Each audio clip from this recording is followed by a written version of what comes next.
आज 3% ऊपर है, नई खरीदारी करना चाह रहे हैं? कर सकते हैं, बहुत अच्छे चार्ट स्ट्रक्चर हैं, बिल्कुल राउंडिंग बेस बनाने के बाद बाइंग देखने को मिल रही है। 432 रुपए सीएमपी है, या खरीदारी करके चल सकते हैं। हो सकता है आज के सेशन में 442 तक के अपसाइड मूव देखने को मिले, but overall structure wise positive है। पोजिशनल भी आप कैरी करके जा सकते हैं। 465 तक के अपसाइड मूव नजर आते हैं। स्टॉप लॉस रहेगा यहाँ से 425 का। और एक स्टॉक भी मैं यहाँ पर शेयर करना चाहता हूँ। ये सर उसके लिए आप अगले सेगमेंट में चले जाते हैं ना, वो फिर लोगों तक थोड़ा सा देर तक रहेगा, उसको अलग से चंक जाएगा। तो फटाफट अगला सेगमेंट आगाज करते हैं। तो इसका भी प्रारंभ जो है मोदी जी आपसे ही कर लेते हैं। आप अपनी कॉल दीजिए और उसके बाद से फिर मैं माला मैम के पास जा रहा हूँ जी। बिल्कुल, देखिए आज के सेशन में बहुत अच्छे स्मॉल कैप और मिड कैप स्टॉक्स में बाइंग देखने को मिल रही है। उसमें से एक स्टॉक में लेके आया हूँ जिसका नाम है GPPL, गुजरात पिपाओ पोर्ट लिमिटेड। हाँ। 152 रुपए 50 पैसे पर अभी ट्रेड होता हुआ नजर आ रहा है। यहाँ पर खरीदारी करने की सलाह है। ये प्योरली इंट्राडे कॉल है। पहला टारगेट 157 का होगा, दूसरा टारगेट 159 का होगा। स्टॉप लॉस 150 रुपए 50 पैसे का। स्ट्रिक्ट स्टॉप लॉस के साथ बाय करने की सलाह है और आज ही इसको बुक करके जाएंगे। फॉलिंग ट्रेंड लाइन का ब्रेकआउट 5 EMA के ऊपर ये काउंटर निकला है और अच्छे वॉल्यूम के साथ बाइंग है। तो इंट्राडे में 157, 159 के टारगेट्स के लिए GPPL को लॉन्ग करने की सलाह है। स्टॉप लॉस 150 रुपए 50 पैसे का रहेगा। 150 रुपए 50 पैसे इंट्राडे कॉल है। यहाँ 5 रुपए ऊपर के टारगेट के लिए 5 रुपए ऊपर पहला टारगेट है, 159 दूसरा टारगेट है। 5-6 रुपए के लिए यहाँ पर 7 रुपए के लिए आप ट्रेड कर सकते हैं। Intraday call Gujarat Pipavav port पे रखें नजर। 150 का रखें स्टॉप लॉस। 157, 159 तक के टारगेट यहाँ पर देखने को मिल सकते हैं। 2.25% ऊपर फिलहाल के लिए ये शेयर अभी के लिए ट्रेड करता हुआ। तो नजर रखिए गुजरात पिपावाव पोर्ट पर। यहाँ पर जैसे ही यहाँ पर कोई तेज गतिविधि होती है ऊपर या नीचे की तरफ, हम दोबारा स्क्रीन पर लेकर के आएंगे, या फिर मोदी जी इसको रिवाइज करते हैं अगर स्टॉप लॉस टारगेट को, तो भी हम स्क्रीन पर लेकर के आएंगे। चलिए आगे बढ़ते हैं और अगली कंपनी का जरा फटाफट रुक कर लेते हैं। ओलेक्ट्रा ग्रीन टेक, मैम देखिए जरा कुछ गुंजाइश है क्या ओलेक्ट्रा ग्रीन टेक में? 7% के आसपास की मजबूती यहाँ पर देखने को मिल रही है। क्या व्यू रहेगा आपका? ओलेक्ट्रा अभी आ गया है 1070 पर। वैसे ये मेंबर्स के पास ऑलरेडी है विपुल जी, सो मैं इसमें ट्रेड नहीं दे सकती अभी। हमारे मेंबर्स के पास 900-930 से बैठा हुआ है, मतलब प्ले करके हैं हम जी। ठीक, तो इसीलिए मैं इस पर राय जो है मोदी जी की ले लूंगा, लेकिन तब तक आप MRPL पे राय दे दीजिए मैम फिर।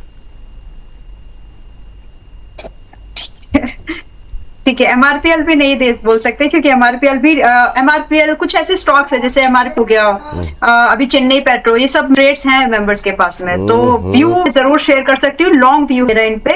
और इस डिप में भी बड़े कॉन्फिडेंस नहीं है, फिर व्यू लेवल्स का मैं उनसे ही डिस्कस कर लेता हूँ क्योंकि समय की कमी है जो है।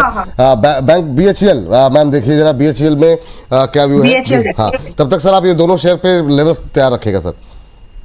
BHEL क्लियर कट बाय है, वेरी लो रिस्क को भी इसको अटेम्प्ट करना चाहिए। 264 पर है, स्टॉप लॉस बहुत छोटा है। 245 स्टॉप लॉस रख के अगर आप इसमें काम करेंगे तो शायद मोस्ट लाइकली आपको 280, 305 के टारगेट आराम से दिख जाएंगे स्विंग के। ये सिर्फ स्विंग ट्रेड के टारगेट। अगर आप इसमें इन्वेस्टर बन जाए सो आपको 350 के लिए इसको वेट करना चाहिए। एटलीस्ट ऑनेस्ट रिव्यू अभी फिलहाल इसमें बाय करना है या नहीं कर सकते हैं। ये बात यहाँ पर निकल के आई है। तो BHEL पे जो है रखिए नजर। सर आपके दोनों शेयर देखिए, MRPL पे पहले बात करेंगे। व्यू पॉजिटिव है, यहाँ से तेजी दिखा सकता है। आने वाले दिनों में 215 तक के अपसाइड मूव देखने को मिल सकते हैं। खरीदारी करके चलने की सलाह दे रहे हैं। स्टॉप लॉस रहेगा 183 का। वहीं अगर दूसरा ओलेक्ट्रा ग्रीन टेक की अगर हम बात करते हैं, स्टॉक में आज फ्रेश ब्रेकआउट हुआ है। राउंडिंग बॉटम बनाने के बाद बाइंग देखने को मिली है। अच्छी तेजी है, यहाँ से व्यू बहुत पॉजिटिव है। 1140, 1180 तक के अपसाइड मूव दिखाते हैं। स्टॉक में बाय करने की सलाह है। स्टॉप लॉस रहेगा 1030 का। चलिए ये बात यहाँ पर निकल के आई है। सर दोनों कवर हो गए? यस। हाँ ठीक है। तो यहाँ पर ओलेक्ट्रा ग्रीन टेक पे बातचीत हो गई डिटेल में और साथ ही साथ चलिए अगली टिप्पणी जो है मैम के पास चलते हैं। और मैम जरा आप एक शेयर पे जरा नज़र डालिए और बताइए जरा बैंक ऑफ महाराष्ट्र में क्या करें। बैंक ऑफ महाराष्ट्र में जिस तरह के मोमेंटम देखने को मिल रहा है, करीब 4%, 5% की तेजी, कैसे देख रही हैं आप? ठीक है, मुझे लगता है ना बैंकिंग स्टॉक्स में तुरंत जंप इन करके तुरंत खरीदना नहीं चाहिए। बहुत एक ऐसा व्यू है इसमें। आप सभी बैंक्स में एक्चुअली आप थोड़े दिन के लिए जाइए, मतलब आपको और क्लैरिटी मिल जाएगी कि आपका स्टॉप लॉस आपको कहाँ रखना है। तो इसी वजह से अगर आप कुछ अगर बैंक्स को अवॉइड कर दे तो कोई बुराई नहीं है, जिसमें यूको वगैरह आ जाएगा, एसबीआई आ जाएगा। बाकी जो बैंक अभी आपने मुझसे पूछा है, क्योंकि शुरुआती कमेंट मैंने किया था कि सिलेक्टिव बैंक्स में बाय कर सकते हैं, तो उसमें पीएनबी आता है, सेंट्रल बैंक आता है, महाराष्ट्र भी आता है, बैंक ऑफ महाराष्ट्र, तो जो कि 65.77 पर है।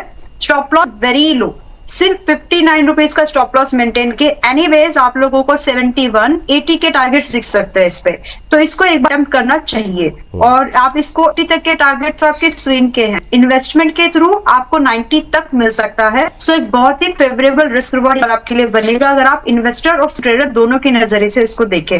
करंट भाव पर बाय जी, क्या करें मैम करंट भाव पे? बाय है, बाय कर सकते हैं, 65.50 करते हैं। ठीक। सर जरा चेन्नई पेट्रो देखिए जरा क्या करना चाहिए अभी करंट लेवल पे। अंबाला मैम अभी नहीं बोल सकती हैं इसके बारे में, तो चेन्नई पेट्रो पे आपकी राय क्या रहेगी? तो व्यू पॉजिटिव है, तेजी बनेगी और आने वाले दिनों में 1120 1140 तक के अपसाइड मूव नजर आते हैं। स्टॉक में लगातार तेजी बन रही है, हायर हाइज हायर लोज में ये काउंटर ट्रेड हो रहा है, तो ओवरऑल व्यू बहुत पॉजिटिव है। 1140 तक के अपसाइड मूव देखने को मिल सकते हैं, तो जिसके पास पोजीशन है होल्ड करने की सलाह है, यहाँ भी खरीदारी करके चल सकते हैं 1020 के स्टॉप लॉस के साथ। चलिए ठीक है, ये बात यहाँ पर निकल करके आई है। एक स्टॉक मैम पावर का जो कि कल हम लोग डिस्कस नहीं कर पाए थे और सवाल काफ़ी थे, मैं चाहूँगा कि आज डिस्कस कर लेते हैं। हालांकि आज नहीं वो तेजी है, वारी पे देखिए जरा क्या बातचीत होनी चाहिए। पिछले 3-4 दिनों में 15-16% की तेजी रही है। अभी करंट भाव पे क्या करना चाहिए? मोदी सर मुस्कुरा रहे हैं, आप चाहें तो इस पर एक लेवल दे सकते हैं खाली, लेकिन सवाल चुकी अंबाला मैम से। जी, तो वारी में देखिए हम लॉन्ग है, मेंबर्स को फ्यूचर में लॉन्ग कराया है, और क्यों कराया मैं वो बता सकती हूँ। अभी भी इसमें हो सकता है अगर आप लोग कंसीडर करना चाहे, डिस्क्लोजर ऑलरेडी दे दिया है और ये 5-6 दिन लेके आएंगे। So after saying all that, जो भी नॉन क्रूड बेस एनर्जी के स्टॉक्स हैं वो चलेंगे। पिछले 3 हफ्ते से तो बहुत ज्यादा एम्फसाइज करके ये बात आप लोगों को बोल रही हूँ, अपनी पसंद का स्टॉक हो और ट्राई टू बी इन्वेस्टेड ताकि पैसा बने। बाकी एक बार मुदित अगर अपनी राय इस पे दे दे, मैं बोले मुदित जी अगर अपनी राय इस पर दे दे तो लोगों को क्लैरिटी मिल जाएगी। हम हैं इसमें इसलिए बोली। जी जी बिल्कुल मैम। तब तक आप GMR एयरपोर्ट निकाल लीजिए, काफी टाइम बाद फिर से थोड़ी सी जान आई है छोटे शहर में इसके। सर जरा बताइए जरा फटाफट क्या करना चाहिए वारी? मैं मैम के साथ जाऊंगा, बहुत अच्छा व्यू पॉजिटिव है हमारा और हमें 3400 तक के अपसाइड मूव वॉरी एनर्जी में नजर आते हैं, तो बाय एंड होल्ड करने की सलाह है 3400 के टारगेट्स के लिए। कोई नया बाय करना चाहता है, ऑलरेडी स्टॉक में 4-5 दिनों 6 दिनों से अच्छा रनअप देखने को मिला है, तो एक बार थोड़ा सा वेट कीजिए, 3100 रुपए के आसपास आएगा, वहां पर फ्रेश लॉन्ग करने की सलाह होगी। अदरवाइज स्टॉक में बिल्कुल तेजी है, जिसके पास पोजीशन है होल्ड कीजिए। स्टॉप लॉस रहेगा 3000 का। स्टॉप लॉस रहेगा 3000, ठीक है। स्टॉप लॉस 3000 बताया ना, 3100 के आसपास खरीदना, 3000 का स्टॉप लॉस। यस ठीक है। अंबाला मैम एक तो जो GMR एयरपोर्ट के साथ साथ जरा वोडाफोन भी जोड़ लीजिएगा, है ना। वोडाफोन में आज रिकवरी है, क्या इसमें कुछ संभावनाएं तलाशी जा सकती हैं? क्या टिप्पणी आपकी?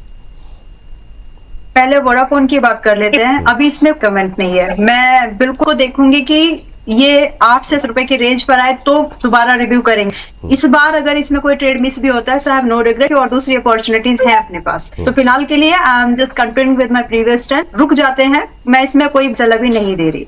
और ये फिजल आउट हो जाए वाली जो इसकी मूवमेंट है, अगर जस्ट बताना भी चाहो तो। बाकी GMR एयरपोर्ट 92 पर है विपुल जी, और ट्रेड करके भी पैसा कम सकता है इसमें, और इन्वेस्ट करके थोड़ा ज्यादा पैसा कम सकता है इसमें, और आपका रिस्क बहुत ही छोटा है दोनों ही कंडीशंस में। अगर आप इस 92-93 की रेंज में खरीदें और सिर्फ आप 86 रुपीज का स्टॉप लॉस भी मेंटेन कर लें, कहीं ना कहीं आपको अच्छे प्रॉफिट पे छोड़ेगा। अगर इसका 100 रुपए का जो पहला टारगेट वो आ जाए, पॉसिबल है, आ जाएगा, और दूसरा टारगेट 115 या 3 महीने के दायरे पर के टारगेट। अगर आप एक इन्वेस्टर की तरह इसको होल्ड करें तो you can target for like 135 also.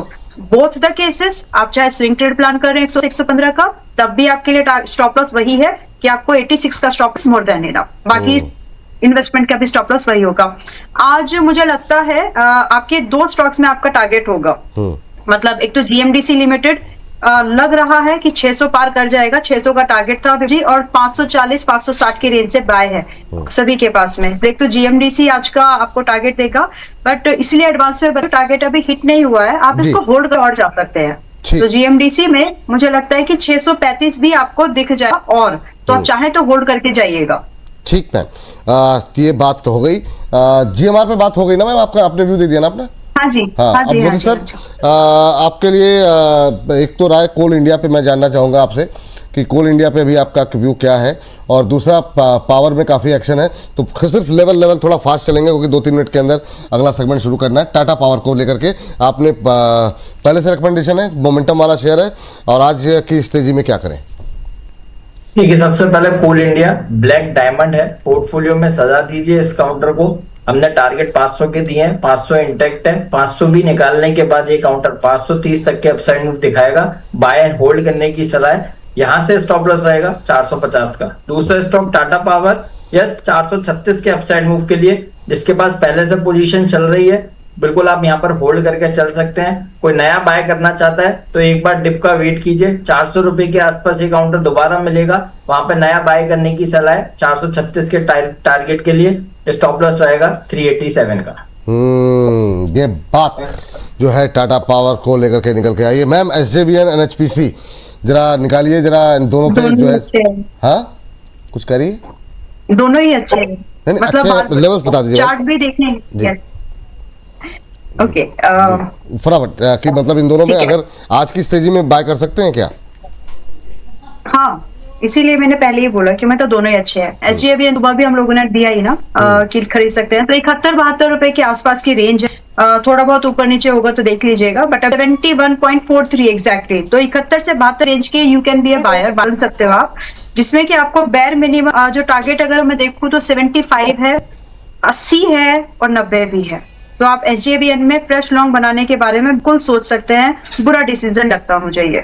दूसरा स्टॉप लॉस यहाँ पर आपको मेंटेन करना है 68 का। पहले 67 था कल तक, अभी वो थोड़ा सा 1 रुपए और आपको रिलीफ मिल गया। 68 का stop loss more than enough. ठीक, एक और सर एनएचपीसी जी, हाँ एनएचपीसी जी जी, एक दूसरा आपने पूछा है एनएचपीसी।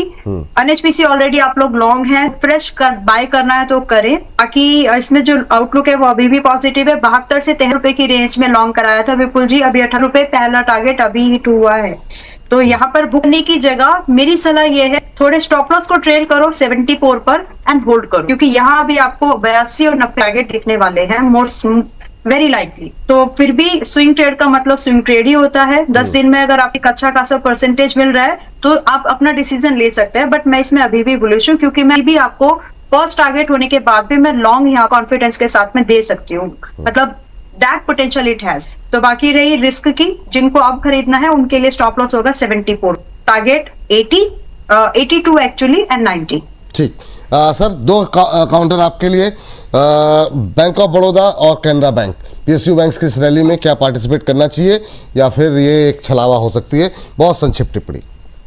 नहीं सर, छलावा नहीं है, यहाँ पर खरीदारी करने की सलाह है। बैंक ऑफ बड़ौदा बाय करने की सलाह है। स्टॉप लॉस रहेगा 274 का, 9 रुपए नीचे स्टॉप लॉस है। टारगेट, पहला टारगेट 298 का बनेगा, दूसरा टारगेट 305 का होगा। दूसरा counter Canara bank, Canara bank में भी सिमिलर व्यू है, बाय करने की सलाह है, क्योंकि दोनों ही काउंटर ने अपने 200 EMA को टच किया है इस करेक्शन में, और वहां से अच्छा बाउंस बैक देखने को मिल रहा है। कैनरा बैंक खरीदारी करने की सलाह है, यहाँ पर खरीदिए। स्टॉप लॉस लगाइए 134 का, 5 रुपए नीचे का एसएल है। पहला टारगेट बनेगा 148 का, दूसरा टारगेट 152 का। दोनों ही स्टॉक्स में रिस्क रिवॉर्ड रेशियो बड़ा फेवरेबल है, बाय करने की सलाह है। ठीक, बाला मैम, ये जो तमाम कंट्रोवर्सी के बाद एचडीएफसी बैंक अभी करंट लेवल पे खरीद सकते हैं क्या? सिर्फ लेवल मैं हूँ इस पे लॉन्ग बिल्कुल जी, पैसा मेरा पर्सनल लगा है, नंबर्स की तो अलग ही बात है। तो but yes, it's an investment, it's a good investment and reality को हैंडल करने का तरीका है, ऑप्शन कर लो लेकिन होल्ड लायक है। चलिए, तो यहाँ पे अभी भी खरीदारी करके चल सकते हैं। निवेश के लिए सलाह यहाँ पर निकल के आ रही है, और जिस तरीके से थम्स अप किया है मोदी जी ने, तो मोदी जी का व्यू भी पॉजिटिव ही है यहाँ पर। इस बीच जरा एक